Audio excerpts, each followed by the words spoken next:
To be honest, it's hard to imagine better time to talk to capital market strategists than today, because all we know that from macro perspective there is a lot of stuff that has to be explained, that there is a lot of phenomena, changes that take place globally, and I hope that we will touch the most important factors of them. So, Carsten, I'm glad to have you again on the Fidelity event, and I have to start with the basics. What's going on globally? Are we able to predict the scenarios, or we are unable to predict the right scenario, so we just guessing which scenario will happen and which scenario is better for the global economy? It's very hard to actually pick the scenarios because as politics are more and more involved in capital markets and you can't look into the heads of politicians, you never know what's coming. And you have seen that in the last few years, things have changed rapidly, politics have changed rapidly, and markets have tried to adapt. They've adapted pretty well right now because actually equity markets are really in a good shape. But inflation is picking up. And there are some uncertainties, especially related to inflation, which are hard to predict. And that makes it very hard for central banks, for example, to react, because they have to look at the numbers and have to say, okay, what are we doing now? And they don't know anything yet as well. Mm-hmm. So if central banks don't know what's happening, then we can't know. It's only 2 months from this inflationary boost. Yes. So is it too early to collect new data to make a wise decision for central banks? I think so, because it depends very much on how quickly the Strait of Hormuz conflict is resolved, because even if they resolve it now, it will take months until things are normalizing again, and that will mean an elevated oil price for a lot longer. But that's not the only inflationary push. There's other things that push the inflation boundaries. We will get to that. But I think we are not there yet to predict a solution for the Strait of Hormuz. And for me, the oil price is at a very high risk of staying elevated for a bit longer than we have anticipated. Okay, so let's think about the first part of your answer. You said that we are in very good conditions on equities market. Mm-hmm. Isn't that crazy?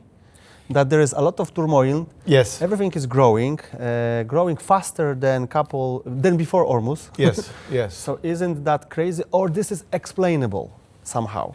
It is explainable in a way that fixed income markets are more focusing on the risks, on the oil prices, on inflation, and you see rates going up.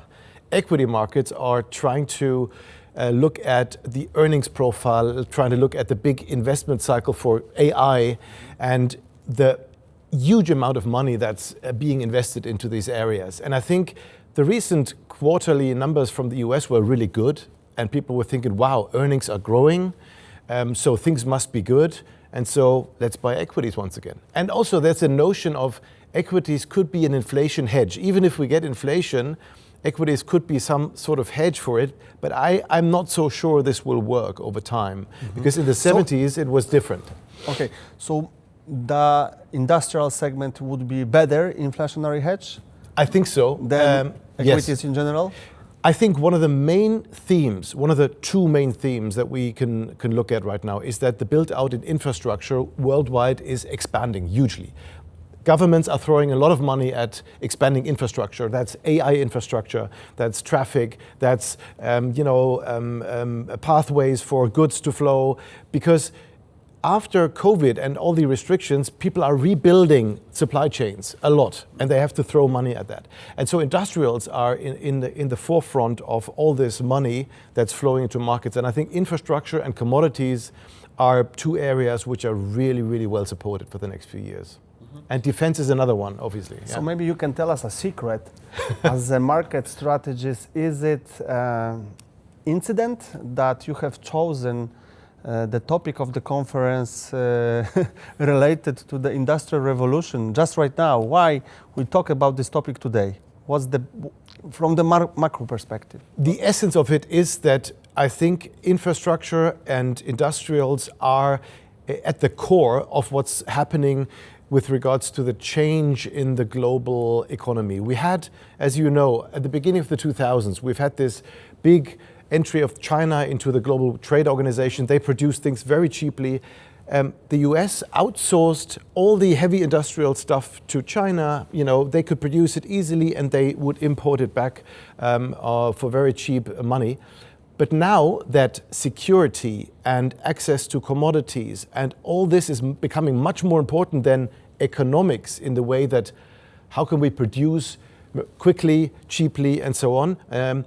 So I think security is much more important right now. That's why people are rebuilding the supply chains, and that's why industrials and are at the heart of the infrastructure cycle. And that's why I think that's no accident that we chose this, because it's one of the epicenters of global investment. Okay, so from your perspective, is it a little bit too late to talk about this topic? No. Because indices grew a lot last year, for example. Is it just in time, or maybe it's too early?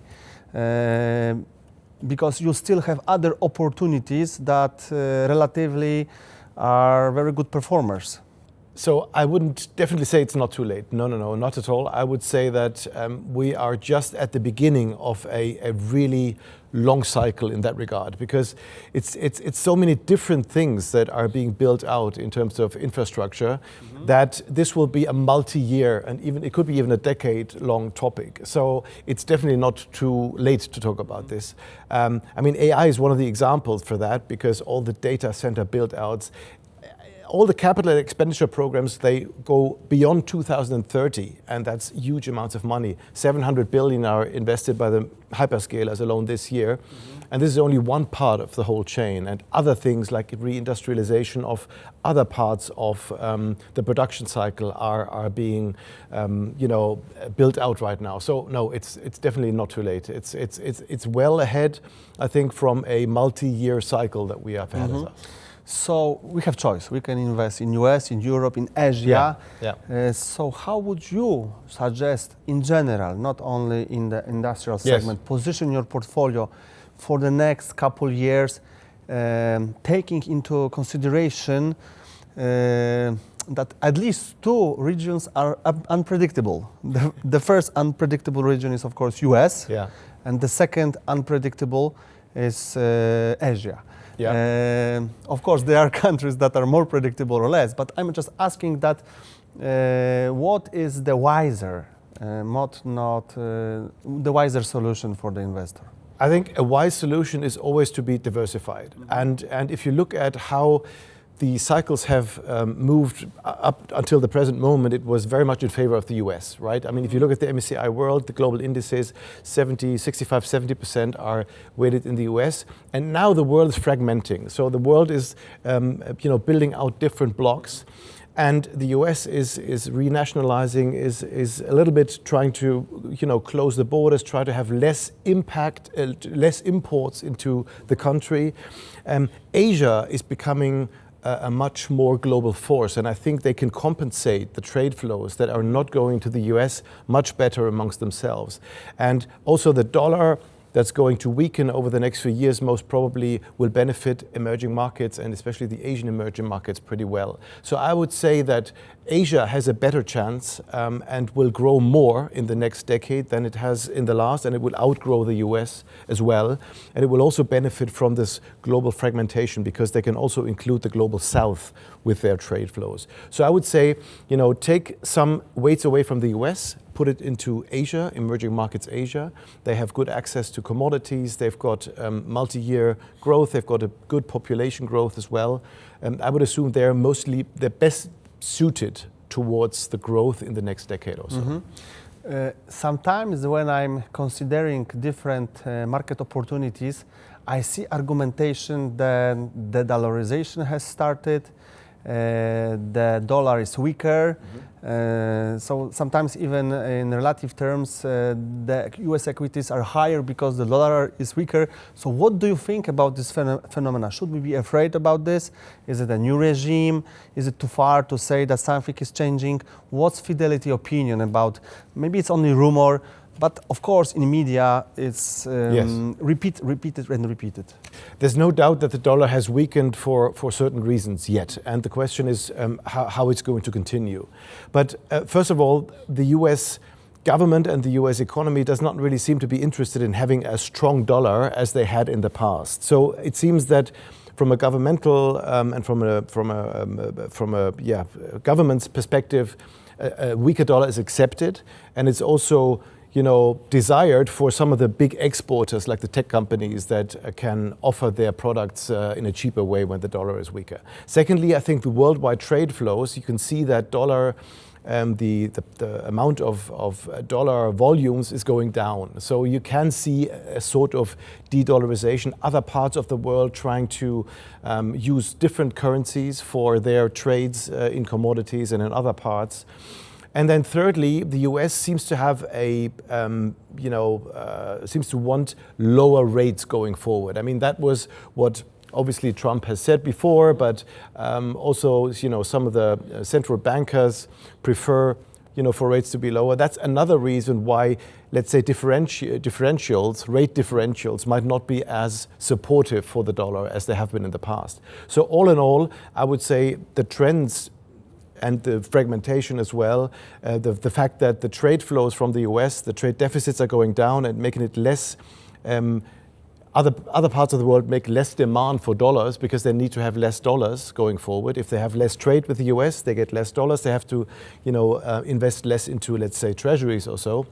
So the demand for dollar is also going down in that regard. So I can see that the dollar trend is continue to weaken from here. Mm-hmm. Are we really in the bond trap? Because we also see, for example, you will have a small presentation in which you show a lot of similarities between today's and 1970s. Yeah. What refers especially to the inflationary pressure. Right. In those circumstances, bonds are not the best solution. Yes. So what about bonds? Do you think that we should be very careful with these instruments in the next 5 up to 10 years, or it's temporary? No, I think the fact that governments have increased their debt levels over the last few years and that they have more demand for money going forward and more investment needs is of course something that is weakening the bond outlook. Especially the US, if you can see that they have 120% debt to GDP already and the budget deficits are increasing more in the next few years, it doesn't make the outlook really strong for the US government bonds. And in other parts of the world, you can also see that the demand for infrastructure investment, the demand of defense investments, the crisis management is always requiring states to invest more money, and they will use government debt as the first thing, obviously. That's I think what makes the outlook for government debt altogether weaker. And in inflationary times like these, it's not the best asset class to hold. So that's why you would want to have a bit more inflation protection, as with government bonds would give you in that regard. Yeah, it's interesting because in your My Outlook, you overweight equities and cash. Yeah. You underweighted bonds, but was specifically interesting that you focus on emerging markets. Yes. Can you give us some insights why you see emerging markets as a group interesting? So first of all, I think the dollar trend is benefiting emerging markets. In general, they have had a lot of their debt issuance in US dollars, and if the dollar is weakening, they have got a lot less burden going forward, and they have it's like an economy program for them because they have to spend less on their interest. Secondly, I've already explained that emerging markets are growing more. They've got good demographic numbers. They have got they can compensate the trade flows quite well versus the United States. And so I think growth will be dominated by emerging markets, especially the Asian emerging markets going forward. And as the access to commodities and is getting more important. You can see that by all the discussions that are happening about the Greenland, about the Panama Canal, about the Strait of Hormuz. You can see that commodities are the essence of growth going forward and the access to it. And I think Asian emerging markets in general have quite a good access to commodities, and that will not restrict them with regard to their growth going forward, like other parts of the world. You said commodities are perspective, you said bonds are negative. Yeah. So does it mean that we are close to the slowdown phase of economic cycle? Or some will? It could very well be. I think if you look at the US in terms of the growth path, they are slowing down. You can see it in some economic numbers, the job markets and things like that as well.